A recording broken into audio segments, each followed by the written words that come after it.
Cinema is an art which often explores concepts of philosophy, weaving them in narrative, characters, visual storytelling, music, and dialogue.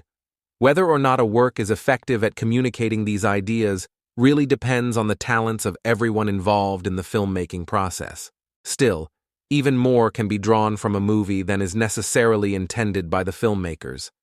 In this series, we'll be using the Matrix film trilogy to discuss aspects of philosophy, and many of them are intended by the filmmakers, but some greater meaning can be extrapolated from details that may not have been intended to support these concepts. Nonetheless, intention does not always negate interpretation unless the creator of the content actively disputes it. Join me as we talk about the philosophy of the Matrix, and don't bother to stop and see if it was meant to be read in such a way.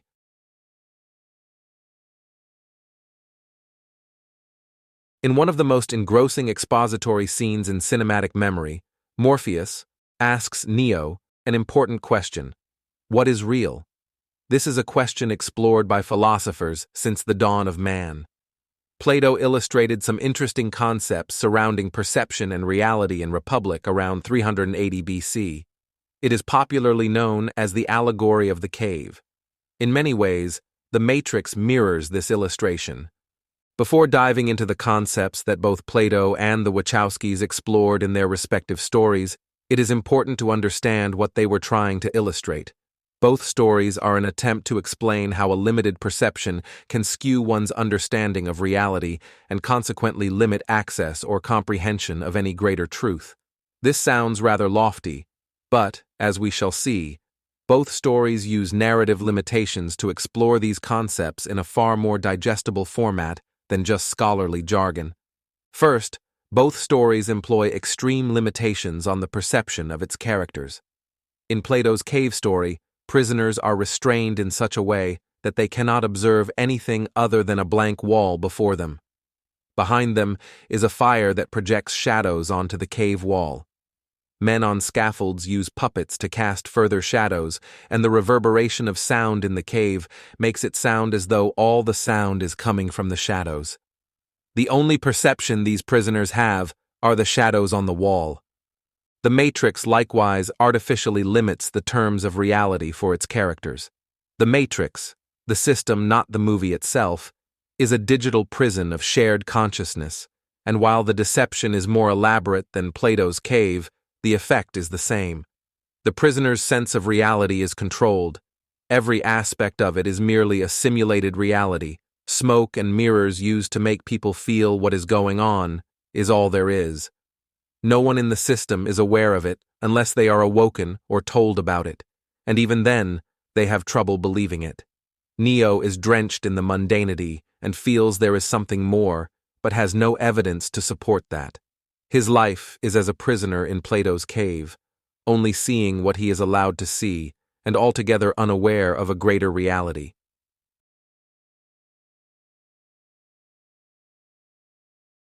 What happens when that sense of reality the prisoners have is shaken? Plato supposes that a prisoner is freed. When the prisoner observes the fire, it is blinding, overwhelming. The prisoner would not be likely to accept this as reality and prefer to return to the shadows he was comfortable with before. In the Matrix, we can see this play out through one of the antagonists, Cypher. Cypher, like Neo, was born with his consciousness hardwired into the Matrix. For a long time, all he knew was that simulated world, and although he was initially curious about this greater reality, like the prisoner in the cave observing the fire for the first time, the bitterness of that reality proved unbearable. Life outside of the Matrix was a hellscape, with human life barely eluding the unstoppable might of oppressive AI machines. The only human city left, Zion, was barely scraping an existence from the earth, and was engaged at all times in a deadly war against those same machines which had imprisoned them for energy. Seeing the fire for the first time, Cypher much preferred the shadows in the cave, or the comfort of the Matrix, as it were. Unlike the cave story, the prisoners of the Matrix have a choice as to whether or not they remain in their prison, but the effect is, in most cases, permanent. The choice is symbolized with two pills, one which will allow you to continue living in ignorance, the blue pill, and the red pill, which is just one of several steps to awakening you from the matrix. When Cypher suffers a bit of buyer's remorse, he has to confer with the machine enemies to return to the matrix. Cypher is like that prisoner who rejects the new reality in favor of his old familiar one.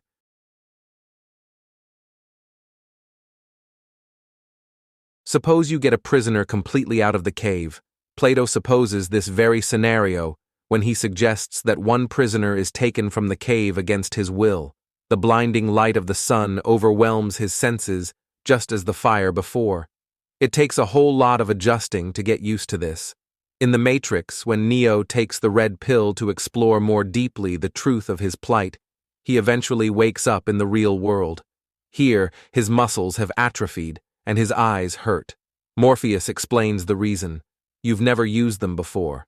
Unlike the cave story, however, the sun is nearly inaccessible for those escaping the Matrix, as humanity blanketed the sky in a desperate attempt to cut off the machine's solar power. The effect is still the same. Neo is disoriented, and it takes a long time to grasp the truth of the new reality he has found. Even when he accepts the truth, his mind is not conditioned to believe it. The prisoner from the cave slowly gains awareness of different facets of reality and is finally able to face the sun. After that point, he feels that his heightened sense of reality is greater than the reality in the cave. He makes it a mission to return to the cave and free his fellow prisoners.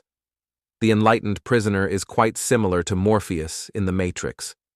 Morpheus rescued several prisoners from the Matrix with varying degrees of success.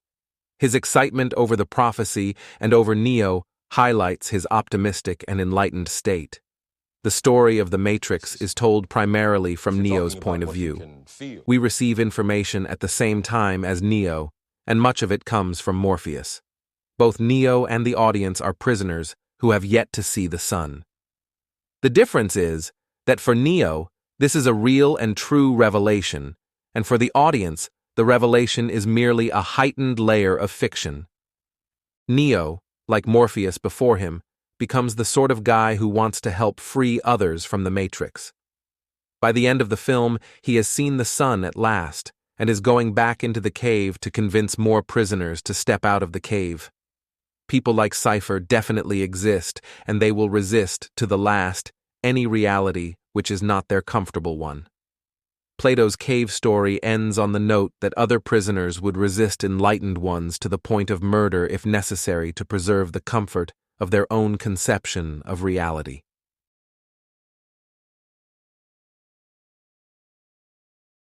The Matrix and the Allegory of the Cave provide useful tools to explore the nature of discovery and how perception and reality are linked.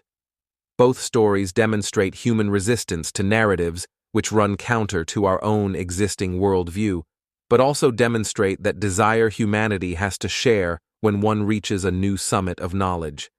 They depict enlightenment and imprisonment very effectively, and demonstrate that oftentimes the most powerful prisons are the ones we freely choose to live in. Hey everyone, if you're enjoying the content, don't forget to hit that like button, share it with your friends, and subscribe to the channel. Your support helps me keep creating more videos, and it means the world to me. Thanks for being part of the journey.